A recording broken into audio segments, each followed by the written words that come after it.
শুরু করতে চলেছি সম্পূর্ণ বিষ্ণু পুরাণের কাহিনী অবলম্বনে রচিত একটি অত্যন্ত রাজকীয় পৌরাণিক কলা লক্ষ্মীনারায়ণের মর্ত ধামে আগমন ও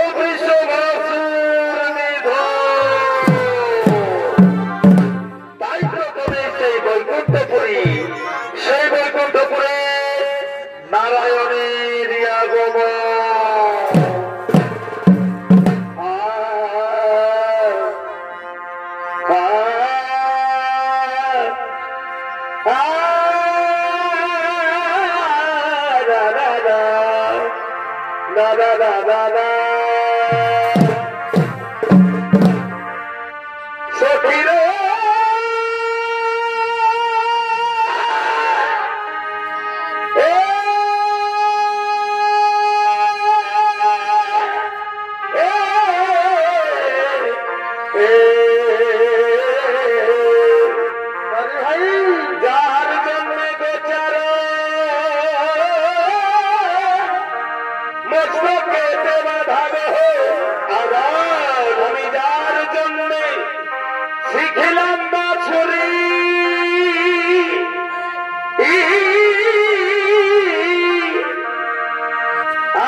তাই নারায়ণের ভূমিকায় আপনাদের আলোকিত মান রঙ্গমঞ্চে ছৌ নৃত্য পরিবেশন করে দেখাবেন স্বর্গীয় প্রভুদাস কুমারের একান্ত প্রিয় শিষ্য নৃত্য শিল্পী বেলবরণ কুমার।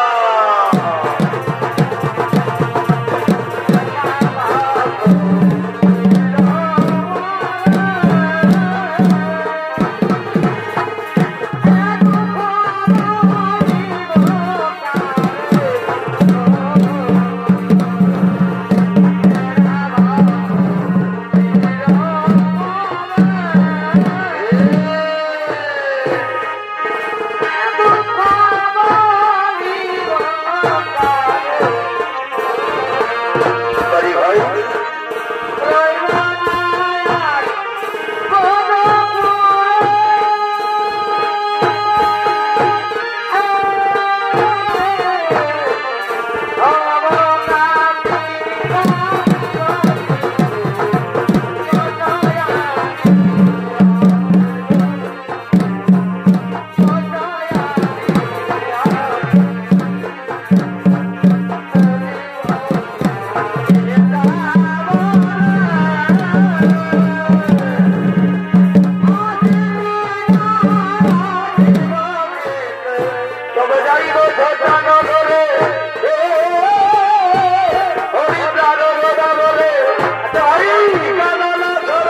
প্রিয়া গো তবু গো তোমায় ভালোবাসবো প্রিয়া প্রিয়া গো তবু গো তোমায় ভালোবাসবো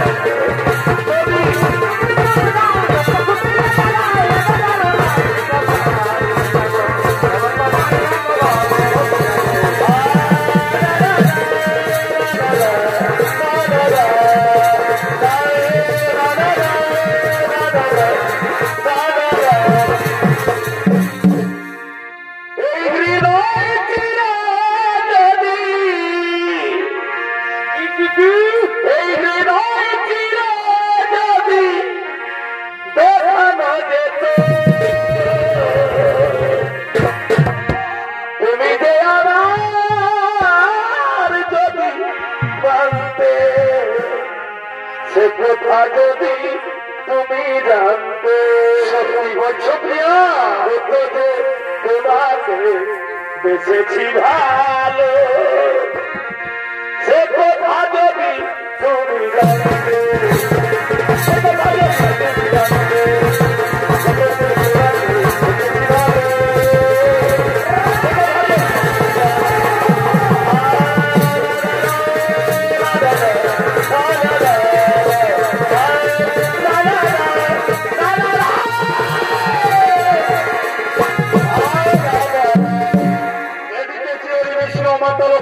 প্রেম লীলায় মগ্ন আর ওদিকে ব্রহ্মার মানস পুত্র ভৃগু ঋষি তিনি চলেছেন থিওরি বিষ্ণু ধর্মরণে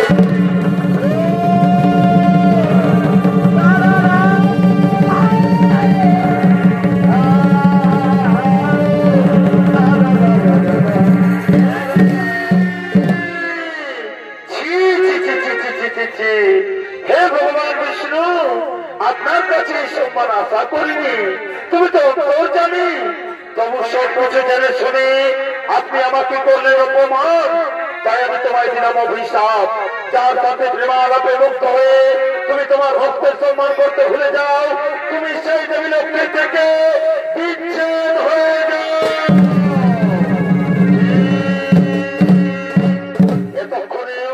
এতক্ষণে তুমি জাগ্রত না হয়ে প্রেমে রয়েছে মুগ্ধ এমন ভগবানের চরণ করাচ্ছে আমি ভৃগু ঋষি সেই ভগবানের বুকে করি পদার্ঘাত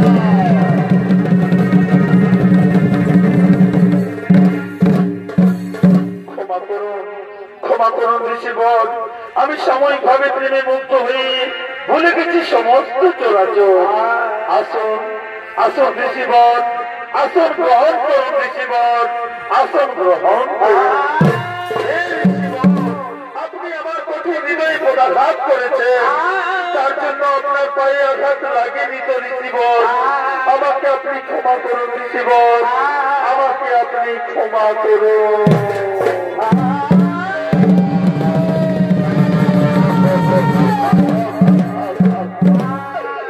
ক্ষমা করুন প্রভু আমাকে আপনি ক্ষমা করে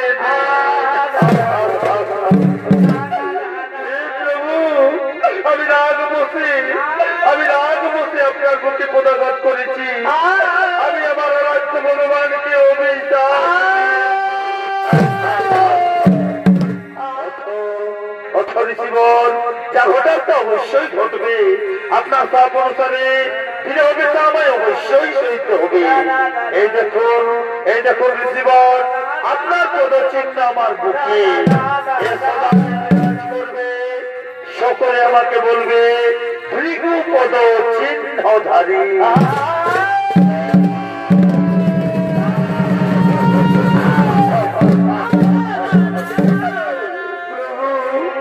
আমি কি করলাম প্রভু এই পাপের সাজা দিতে আমি অরণ্যে তপস্যায় চললাম প্রভু আমি অরণ্যে তপস্যায় চললাম পুত্র জেনে আমায় ক্ষমা করে দিও মা পুত্র জেনে আমায় ক্ষমা করে দিও তাহলে আমি এখন আসি প্রভু আমি আসি হ্যাঁ তাই যাও ঋষিবর তুমি তাই যাও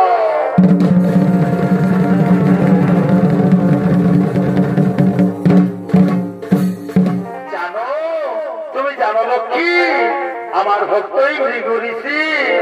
হে প্রভু নারায়ণ, হে প্রভু নারায়ণ, যে ভিগরিসি আপনার প্রতি পদাঘাত করল, আপনি সেই ভিগরিসি করলেন পদ সেবা। ভিগরিসি হচ্ছেন মহান ঋষি, আমার পরম ভক্ত। এই দেখো দেবী, তার পদ চিহ্ন আমার বুকে। আপনার বুকে তো আমার স্থান, আপনার বুকে পদাঘাত করা মানে তো আমাকে পদাঘাত করা। সেই রীতিকে আমি কিছু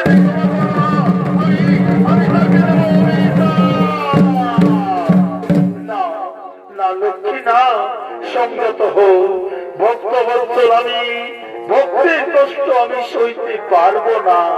ও তাহলে ভক্তই আপনার কাছে তো আমি কেউ নই, আমার অপমানের সাজা হবে না। চাই না আমি আপনার ভক্তকে নিয়ে আমি চললাম বৈকুণ্ঠ ছেড়ে।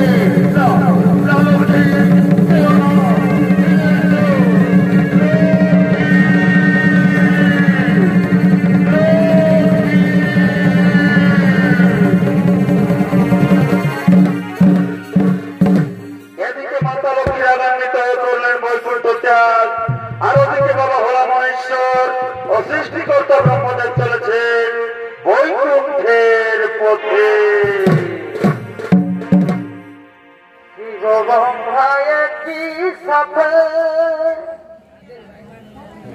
চলিল বৈকুণ্ঠে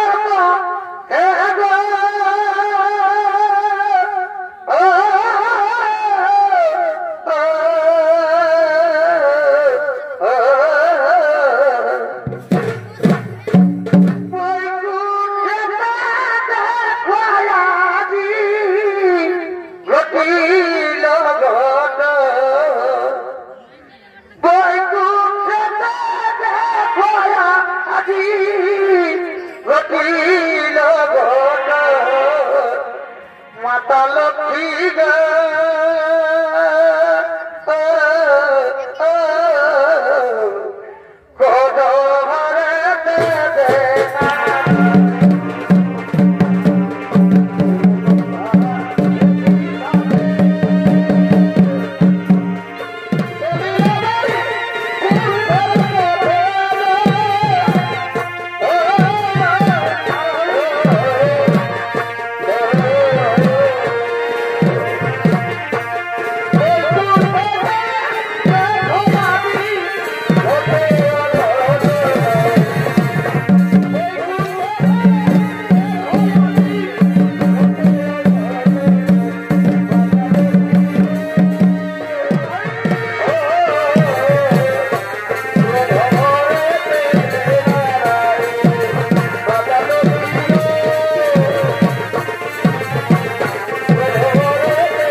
এখন কি হবে উপায়?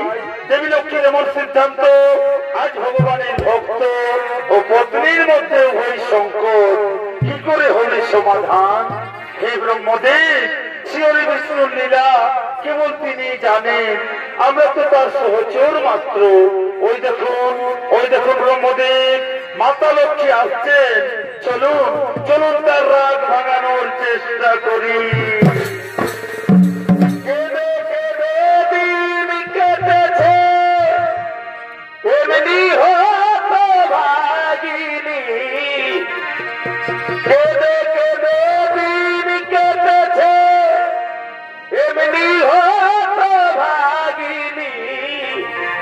চারি যুগে আমি বড় মন্দ ভাগিনী, চারি যুগে আমি বড় মন্দ ভাগিনী।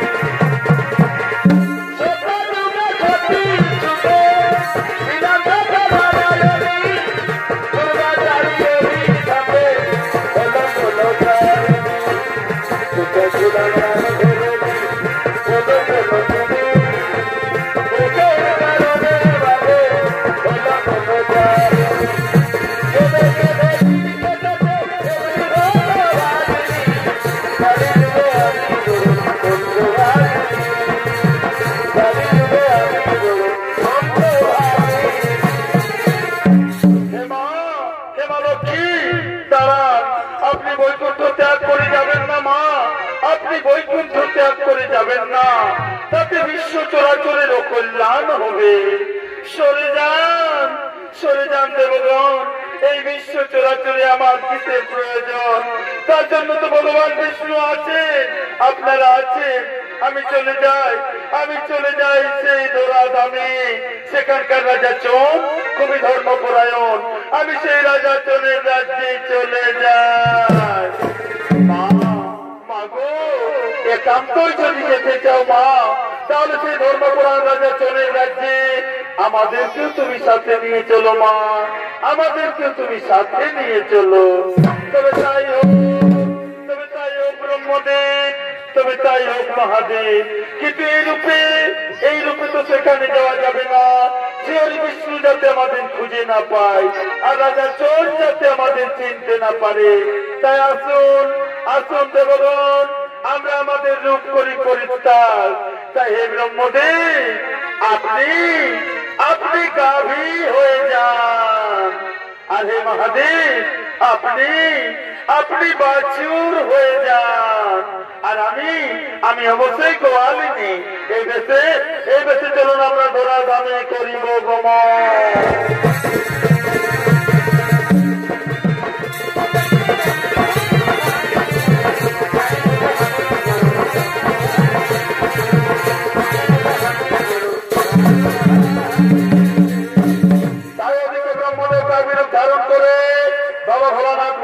ধারণ করে মাতা লক্ষ্মী গোয়ালিনীর বেশে এই ধরাধামে করছেন আগমন।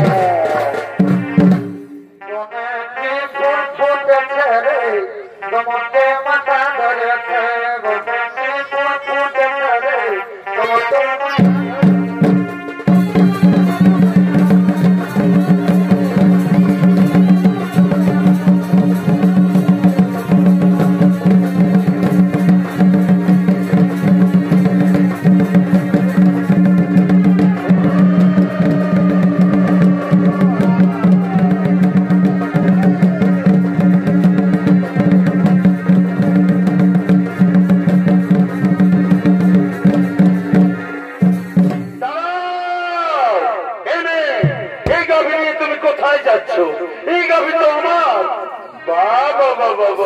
কি সুন্দর কথা বলেছি।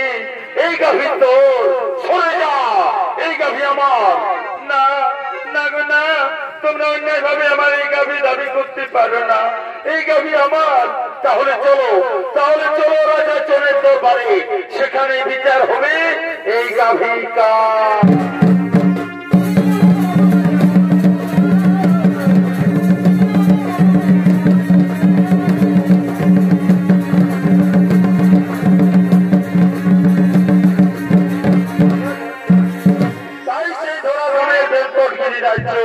সেই বেঙ্গলগিরি রাজ্যে রাজা চোর, তিনি তার পাত্র মিত্রদের সাথে রয়ে তিনি রাজসভায় করছেন আগমন।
আমার মনে হয় সাক্ষাৎ লক্ষ্মী আমার এই রাজ্যে করেছেন আগমন।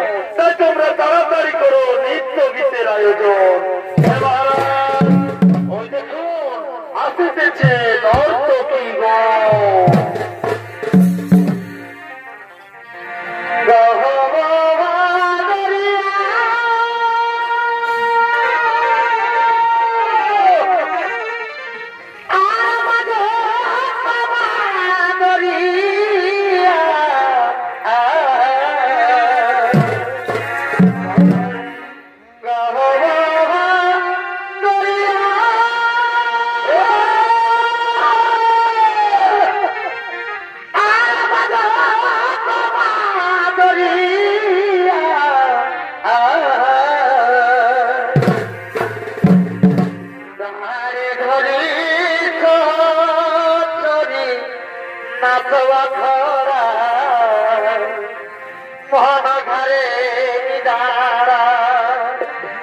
দাড়ি ধরে সহচরি নাচবা ঘোড়া মন ঘরে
আচ্ছা ভাই আমার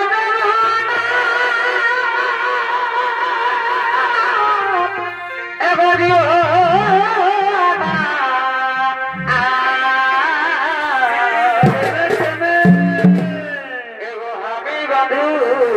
ফুলের কলি বাড়িবা আমার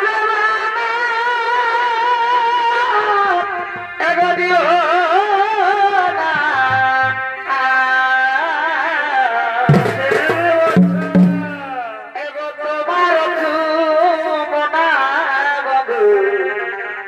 সহিতে পারিব না ওই আমি সহিতে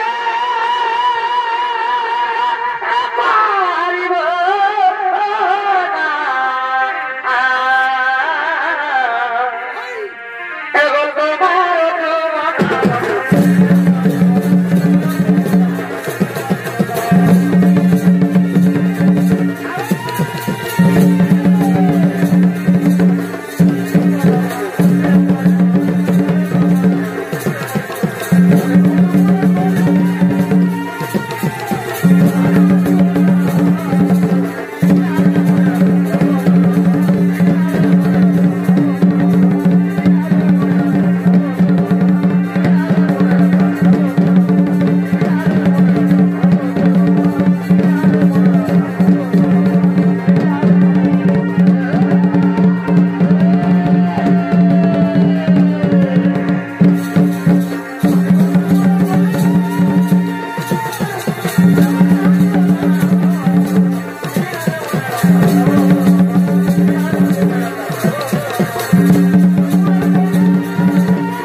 আশীর্বাদ করি তোমরা চিরসুখী হও তোমরা নিজালয় করে ভগবান তারা নিজালয় গমন করছেন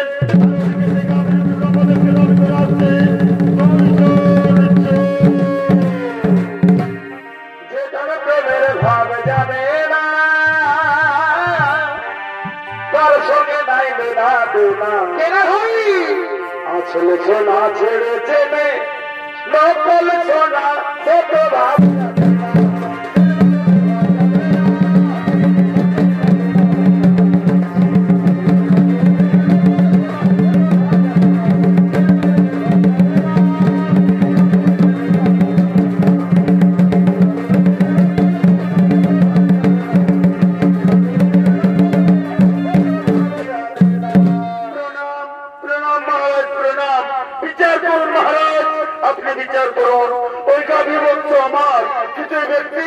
আমার কাছ থেকে কেড়ে নিতে চাই না না মহারাজ এই বেটা মিথ্যে কথা বলছে ওই গাভী আমার ওই গাভী ছাড়াই আমি বাঁচব না না না মহারাজ ওই গাভী আমার না না ওই গাভী আমার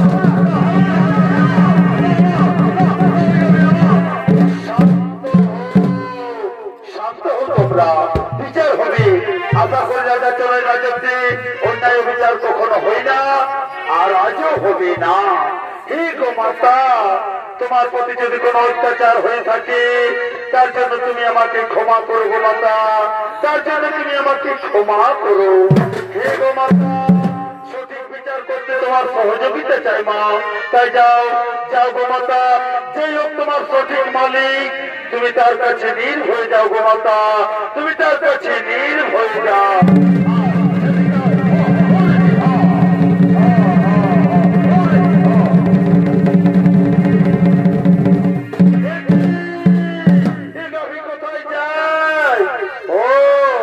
তার মানে এই গাভী তোমাদের নয় এই গাভী হচ্ছে এই গোয়ালিনী এই গোয়ালিনী এই গাভী তোমার তুমি এই গোমাতাকে নিয়ে যাও আর তোমরা হচ্ছে দুজন চোর তাই তোমাদের উপযুক্ত শিক্ষা মহারাজ পারবো না।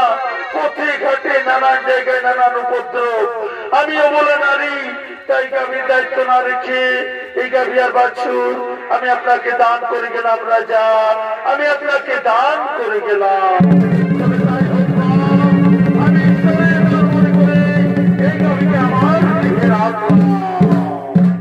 আর সবাই তোমরা আজ থেকে তোমাদের দায়িত্ব রইল এই গাভী বৎসকে জন্ম সেবা করা, আর রোজ তোমরা এই গাভীর দুধ আমার রাজবাড়ি পৌঁছে দেবে, এটাই হলো তোমাদের শাস্তি। যথাজ্ঞা মহারাজ, যথাজ্ঞা। তাই রাজা তোর মনের আনন্দে গাভী নিয়ে রাজগোশালার দিকে করছেন গমন।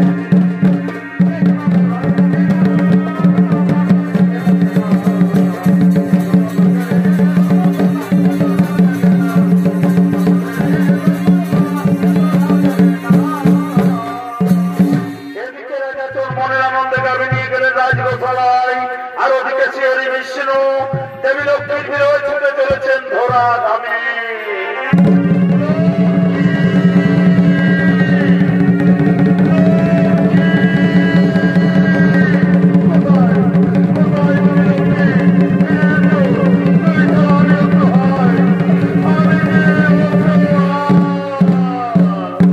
এদিকে শ্রী বিষ্ণু দেবী লক্ষ্মীর বিরোধ ধরা ধামে গান হয়ে পড়লেন।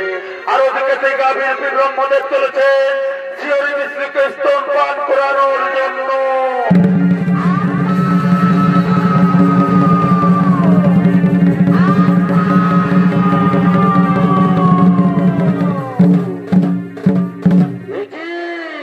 এই গাভী এখানে করে দুগ্ধ পরিশোধ, এই জন্যই আমরা মহারাজের কাছে দুধ পৌঁছাতে পারি না। চলো মহারাজকে গিয়ে জানাই। মহারাজ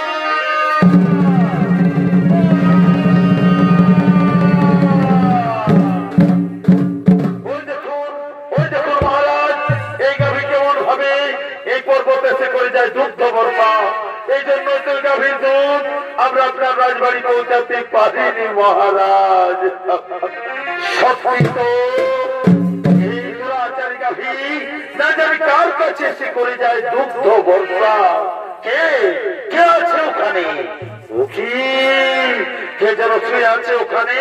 কে দুর্বৃত্ত যে আমার গাভীর দুধ অবিরাম ভাবে খেয়ে চলেছে? যেই হোক না কেন তোমার রাজ নিস্তার নেই এই তরবারি আঘাতে।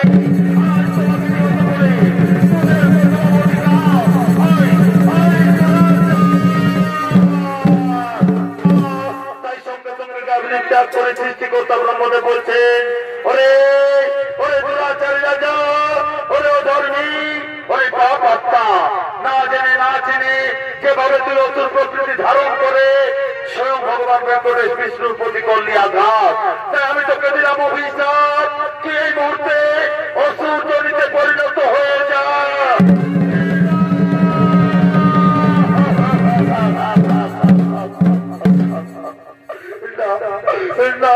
ব্রহ্মদেব, লঘু পাপে গুরুদণ্ড দিও না প্রভু, লঘু পাপে আমায় গুরুদণ্ড দিও না। শোনো শোনো রাজা চন, আমার মুখের কথা আমি ফিরিয়ে নিতে পারবো না, তবে আমি তোমাকে আশীর্বাদ করি অসুর জনি থেকে মুক্ত হয়ে তুমি আকাশ রাজা হয়ে জন্ম নেবে। আর যেদিন তুমি বেঙ্কটগিরি পর্বতে করবে চরম অত্যাচার, সেই দিন বরাহরূপী নারায়ণের হাতেই পাবে তুমি উদ্ধার, বরাহরূপী নারায়ণের হাতেই পাবে তুমি উদ্ধার।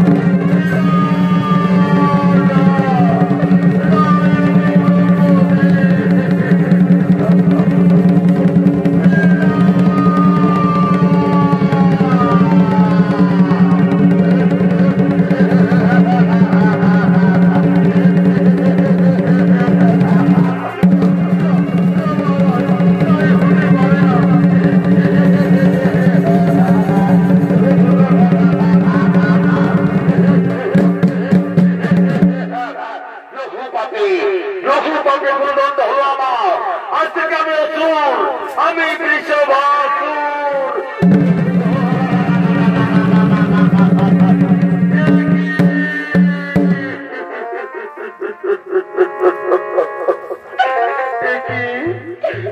মহারাজ, এ আপনার কেমন রূপ, এ কেমন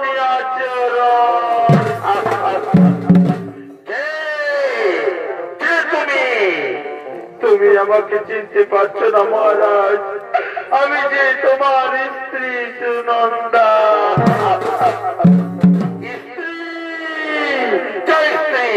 কার স্ত্রী? আমি কাউকে চিনি না। সরে যাও, সরে যাও, তুমি আমার সামনে থেকে।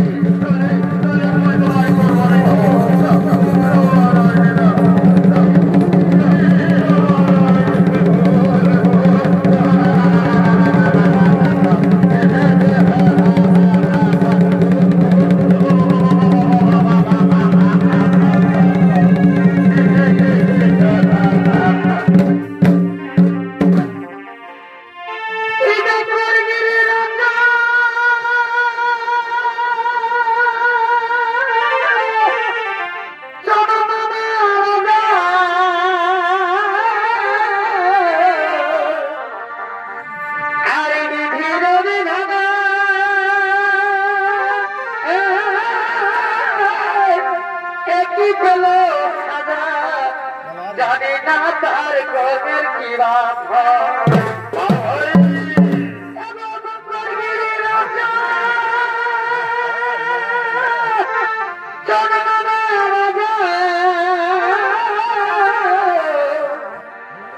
আরে বিধির বিধানে একটি পেল সাজা জানি না তার কর্মের কি বাপ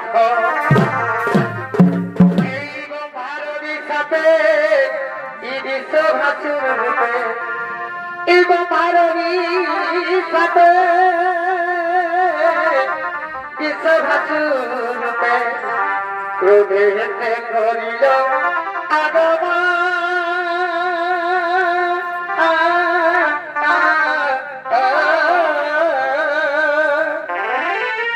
এই সুরম্বারণী হয়ে পাগলিনী রাজারে করিল দর্শন সবাই রাজারে করিল দর্শন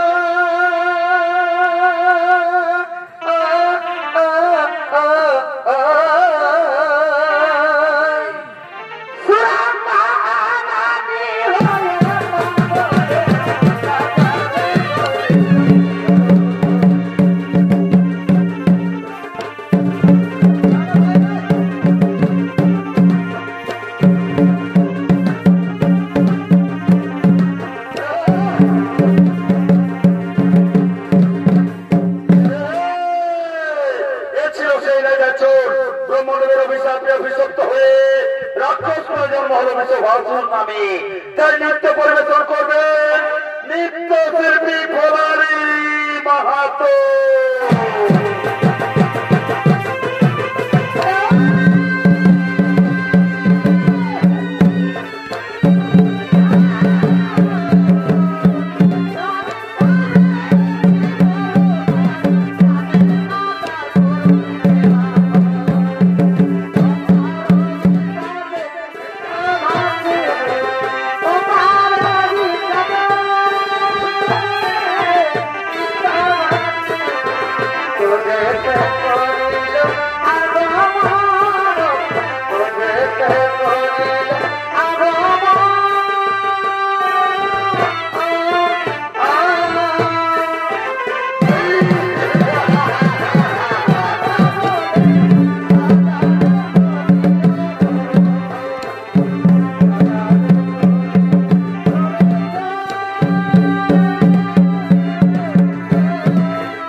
পর্বত, কিন্তু কোথায় কোথায় লুকিয়ে আছে বড় রূপে নারায়ণ?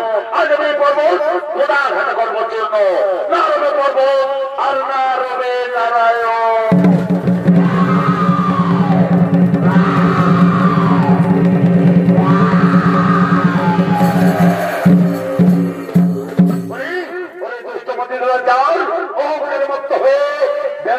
পর্বত করেছিস পদাঘাত, আমি তোরে করব সংঘাত।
ভাসুর হইল নিধন। তাই মনের আনন্দে বলা বিষ্ণু মনে ঋষি মনে বৌদ্ধদের সাথে রয়ে গোলকের দিকে করলেন গমন। রাধা গোবিন্দের নামটি বদনে বলিও, সুকর্ম কুকর্ম ছাড়নে হে রাধা কৃষ্ণ কৃষ্ণ গোবিন্দ গোবিন্দ।